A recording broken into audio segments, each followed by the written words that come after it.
तो जय हिंद बच्चों। आज के इस वीडियो में हम लोग बहुत ही महत्वपूर्ण टॉपिक के ऊपर बात करने वाले हैं और जो हमारा टॉपिक होगा वो होगा क्लास 12th मैथमेटिक्स चैप्टर 1 जो है हमारा यूपी बोर्ड का, उसके 8 नंबर वाले और 5 नंबर वाले इंपॉर्टेंट प्रश्न। तो बच्चों अगर आपका बोर्ड एग्जाम है और जैसे 3 मार्च 2025 को हमारा मैथमेटिक्स का पेपर है, तो अगर आप देने वाले हैं तो आप जरूर से इस वीडियो को देखिए, बहुत ज्यादा लेंथी नहीं होगा। मैं इस वीडियो में बच्चों आपको चैप्टर नंबर 1 के इंपॉर्टेंट सवाल कराऊंगा, सोल्यूशन नहीं कराऊंगा, सिर्फ क्वेश्चन दूंगा। अगर आप कमेंट करते हैं कि सर इसका सोल्यूशन में दे दीजिए, तो मैं इसका सोल्यूशन भी जरूर अगले वीडियो में करा दूंगा। जरूरी होगा कि आप कमेंट करेंगे तो, ठीक है। क्योंकि चैनल मेरा बहुत छोटा है तो इस वजह से थोड़ा सा अगर आप लोग एफर्ट करेंगे तो मतलब आप लोग थोड़ा सा साथ देंगे तो थोड़ा सा मोटिवेशन आएगा और उस हिसाब से हम लोग मेहनत करेंगे, ठीक है ना। तो एक एक करके आपके स्क्रीन पर क्वेश्चन आता जाएगा, मैं पढ़ता जाऊंगा और ये सारे के सारे इंपॉर्टेंट क्वेश्चन है। 5 नंबर में 8 नंबर में 100% पहले चैप्टर से पूछा जाएगा।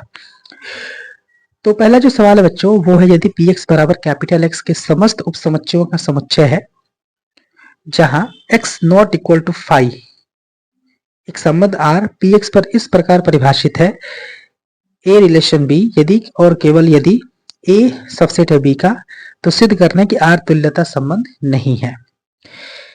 यानी कि आपके पास पी एक्स बराबर एक्स दिया हुआ है जो कि सभी उप समुच्चयों का समुच्चय है, यानी कि कैपिटल एक्स जो है वो सभी उप समुच्चय का समुच्चय है, और जो एक्स है हमारा वो एक फाई नहीं है, यानी कि एक्स हमारा एक रिक्त समुच्चय नहीं है, और एक संबंध आर है, ठीक है ना, जो कि पी एक्स पर इस प्रकार परिभाषित है कि ए और बी एक दूसरे से रिलेशन में है, रिलेटेड है, और ऐसा तभी संभव है जब केवल सेट ए बी का क्या हो, उप समुच्चय हो।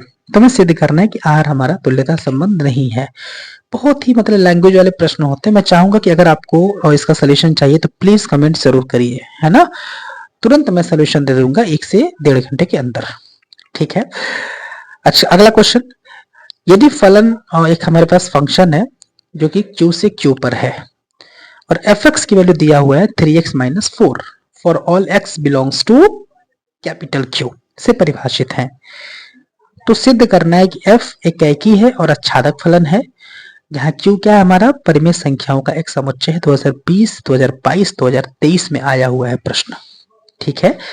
हमारे पास एक फंक्शन है जो कि Q से Q पर है और Q क्या है, हमारा एक परिमेय संख्याओं का समुच्चय है।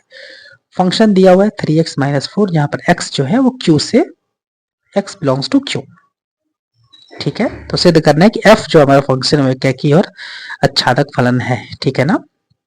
अच्छा, 1 और ऑन 2। अगला जो प्रश्न है हमारा वो एक फंक्शन दिया हुआ है मॉड x, ठीक है, और जो फंक्शन है वो r से r पर है। तो सिद्ध करना है कि ये जो फंक्शन हमारा fx है ये एकी है, ना तो एकी है और ना ही आच्छादक है, ठीक है। जहां पर मॉड x जो है x के बराबर दिया गया है यदि x धन या शून्य है ना, तो x बराबर माइनस एक्स और x हमारा ऋण है। कहने का मतलब ये होता है कि अगर x हमारा धनात्मक है तो मॉड x की वैल्यू x आती है, x हमारा ऋणात्मक है तो मॉड x की वैल्यू माइनस x आती है। आपको ठीक है ना, मैं बार बार कह रहा हूँ, मेरा काम है सिर्फ आपके सामने प्रश्नों को लाना। आपने 1 साल पढ़ा है तो आप इनको हल कर सकते हैं, नहीं कर पाते हैं तो आप जरूर कमेंट करिए बच्चों। 2022-23 में ये सवाल पूछा गया है। अगले प्रश्न की हम बात करें तो हमें ये दिखाना है कि हमारे पास एक रिलेशन है R जिसमें A कामा B टाइप्स के एलिमेंट हैं जो कि Z क्रॉस Z के हैं, यानी कि A भी हमारा Z से लिया गया और B भी हमारा Z, ठीक है ना। Z मतलब पूर्णांक, और A कामा B तभी आएगा रिलेशन में जब A माइनस B हमारा 7 से विभाजित है। तो बताना है कि यह तुल्यता संबंध है। आपने पढ़ा होगा ना तुल्यता संबंध, बिल्कुल पढ़ा होगा। इक्विवेलेंस रिलेशन, रिफ्लेक्सिव पढ़ा होगा, सिमेट्रिक, ट्रांजिटिव, ये सब पढ़ा होगा बच्चों, ठीक है ना। तो आपको बताना है कि मतलब आप इस सवाल को कर पाएंगे नहीं कर पाएंगे। नहीं कर पाएंगे तो टेंशन नहीं लेना है बच्चों, कमेंट बस करना है आपको, ठीक है ना। अगला जो सवाल है हमारे पास एक फंक्शन दिया है 1/x, ठीक है, और जो फंक्शन है हमारा वो r से r स्टार पे है। r स्टार का मतलब इसमें सारे रियल्स नंबर्स होंगे सिवाय 0 को छोड़ करके, ये कहने का मतलब होगा, ठीक है ना। और तो बताना है कि जो फंक्शन हमारा एक आच्छादक है या नहीं है, जहां आर स्टार सभी ऋणोत्तर वास्तविक संख्याओं का समुच्चय है। ऋणोत्तर मतलब सिर्फ माइनस वाले वास्तविक संख्याएं नहीं आएंगे, 0 को हटा दीजिए, मतलब आर स्टार की बात कर रहे हैं, सभी ऋणोत्तर यानी कि सारे धनात्मक जो हमारे पास रियल नंबर है वो पॉजिटिव रियल नंबर का एक सेट है। यदि प्रांत आर स्टार को एन से बदल दिया जाए जबकि सहप्रांत पूर्ववत आर स्टार ही है तो भी क्या यह परिणाम सत्य होगा? मोस्ट इंपॉर्टेंट सवाल है बच्चों, बहुत ही मतलब ऐसा लगता है लैंग्वेज वाले प्रश्न बच्चे अगर जैसे 12th में आप होंगे तो आप समझ पा रहे होंगे मैं क्या कह रहा हूँ। मुझे बहुत काफी प्रॉब्लम होती थी और चूंकि मेरे समय में तो ये चैप्टर मतलब काफी और भी ज्यादा कठिन था। तो मैं चाहता हूं कि आपको अगर ये प्रश्न दिक्कत करता है तो आप जरूर से कमेंट करें बच्चों, ठीक है ना।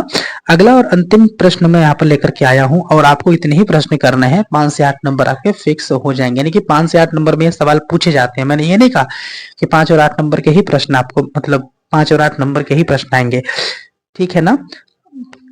सिद्ध कीजिए कि एक समुच्चय हमारे पास 1 2 3 4 5 जिसके अवयव है, इस समुच्चय में एक रिलेशन बनाया गया है जिसमें कि a, b टाइप्स के एलिमेंट तभी आएंगे जब मॉड a माइनस b एक सम होगा, ठीक है। तो इसके द्वारा एक रिलेशन दिया हुआ है r, यह एक तुल्यता संबंध है, ठीक है ना। और आगे कह रहा है मतलब एक सवाल तो हो गया कि एक सेट दिया हुआ जिसके एलिमेंट्स 1 2 3 4 5 है, इसमें एक रिलेशन बनाया गया है तो ये एक तुल्यता संबंध है, ठीक है। आगे कह रहा है कि प्रमाणित कीजिए कि 1 3 5 के सभी अवयव एक दूसरे से संबंधित है, ठीक है। और समुच्चय 2 4 के सभी अवयव एक दूसरे से संबंधित है परंतु 1 3 5 का कोई भी अवयव 2 4 के किसी भी अवयव से संबंधित नहीं है। तो जितने भी प्रश्न मैं आपके सामने लाया हूं बच्चों ये चैप्टर नंबर 1 के हैं, ऐसे ही चैप्टर 1 2 3 4 5 6 जो भी है मैं ऐसे ही लाता रहूंगा। तो मुझे उम्मीद है बच्चों वीडियो को जरूर पसंद आया होगा। अगर इसका सोल्यूशन चाहिए तो अभी कमेंट करिए, मैं इसका सोल्यूशन आपको जरूर दूंगा, ठीक है ना। आप अपना बहुत ख्याल रखिए। जय हिंद, वंदे मातरम।